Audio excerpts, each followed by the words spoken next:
ಸ್ವಲ್ಪ ದಿವಸ ಚೆನ್ನಾಗಿ ಕಾಣ್ತು. ಈಗ ನಾವು ಹೇಳೋದೇನು ಅಂತಂದರೆ, ನಮ್ಮ ಒಂದು ಹಳ್ಳಿ ಪಂಚಾಯತಿ 3 ಊರು ಸೇರ್ತವೋ 4 ಊರು ಸೇರ್ತವೋ ಅಂಥ ಪಂಚಾಯತಿ ಒಳಗೆ 4ರಿಂದ ಶಾಲೆ ಮುಗೀತು.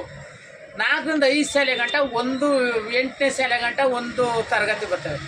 8ರಿಂದ SLC ಗಂಟ ಒಂದು ಬರ್ತವೆ ಹಳ್ಳಿಗೆ. ಆ ತರಗತಿನ ನಿಮ್ಮ ಪಂಚಾಯತಿಗೆ ನಿಮ್ಮ ಹೋಬ್ಳಿಗೆ ಓಪನ್ ಮಾಡ್ಕೊಂಡು ಅಲ್ಲಿ ಓದ್ಕೋಬೇಕಂದ್ರವ. ಕೇರ್ಪೇಟೆಗೆ ಅಲ್ಲ, ಇದು ನಾವು ಇಷ್ಟಿಂದ ಆರ್ಡ್ರ್ ಕೊಟ್ಟಿದ್ದೀವಿ ಅಂತ ಅನ್ನೋದನ್ನು ಸರ್ಕಾರಿಗಳು ಹೇಳ್ಕೋಬೇಕು.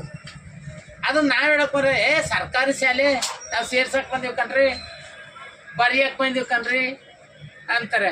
ಆಗ ನಿಮ್ಮ ಮೇಲೆ ಮಾಸ್ಟರ್ಗಳ ಮೇಲೆ ಗೂಬೆ ಕುಣಿಸ್ತಾರೆ. ಯಾಕೆ ಸೇರ್ಸ್ಕೊಳಕ್ಕಿಲ್ಲ, ಏನೆಯಾ ಯಾಕೆ ಹೇಳೋಕ್ಕಿಲ್ಲ ನೀನು ಅಂತ ಅಂತಾರೆ.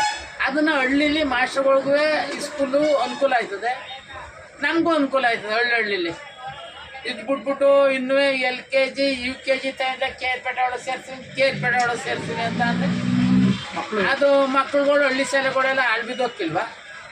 ಅದು ಅರ್ಥ ಮಾಡ್ಕೋಬೇಕು. ಏನು ಅಂತಾರೆ, ನಮ್ಮ ಊರಲ್ಲಿ ನಮ್ಮದೊಂದು ಶಾಲೆ ಉಳ್ಕೋಬೇಕು. ನಾವು ಓದುವಾಗ ಎಷ್ಟರಲ್ಲಿ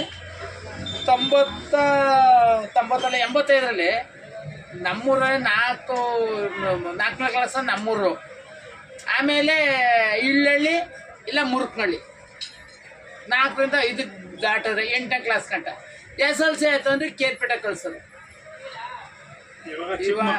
ಇವಾಗ ಚಿಕ್ಕ ಮಕ್ಳಿಗೂ LKGಗೂ ಕೇರ್ಪೇಟೆ. ಹಳ್ಳಿಲಿ 20 ಕಿಲೋಮೀಟ್ರ್ ಅಲ್ಲಿಂದ ಎಳ್ಕೊಬರ್ತಾರೆ. ಅವ್ರವ್ರ ಊರಿಗೆ ಸೇರಿಸ್ಕೊಂಡಂಗೆ ಅವ್ರಿಗೆ ಹೇಳ್ಕೋಬೇಕು. ಹೋಬ್ಳಿ ಲೆವೆಲು, ಅವ್ರ ಊರ ಹೈಸ್ಕೂಲ್ ಅವರ ಮಾಸ್ಟರ್ಗಳು ಉಳಿತದೆ. ಆಮೇಲೆ ನಮ್ಮ ಮಕ್ಕಳು ನಮ್ಮ ಕಣ್ಣು ಮುಂಗಡೆ ಚೆನ್ನಾಗಿರ್ತವೆ. ಅದನ್ನು ಅರ್ಥ ಮಾಡ್ಕೋಬೇಕು ನಮ್ಮ ಹಳ್ಳಿ ಜನ. ನಾವು ಹೇಳಬೇಕು ಅಂದರೆ ನಮ್ಮ ಹಳ್ಳಿ ಜನ ಅದು ಅರ್ಥ ಮಾಡ್ಕೋಬೇಕು. ಏನು ನಮ್ಮೂರು ಶಾಲೆ ಹೋಯ್ತದೆ, ನಮ್ಮೂರು ಮಾಸ್ಟ್ರು, ನಮ್ಮ ಕಣ್ಣು ಮುಂಗಡೆ ನಮ್ಮ ಮಕ್ಳಿರ್ತವೆ, ನಾವು ಹೆಂಗಿರ್ಬೇಕು ಅಂತ ಅಂದ್ಬಿಟ್ಟು ಕೇರ್ಪೇಟೆ ಬಸ್ ಬರ್ತದೆ, ಈಗ ಬಂದ್ಬಿಡ್ತದೆ ಬಸ್ಸು, ಹತ್ತು ಕೇಳ್ತದೆ, ಬಸ್ ಬಂದ್ಬಿಡ್ತು, ತಿಂಡಿ ಮಾಡಬೇಕು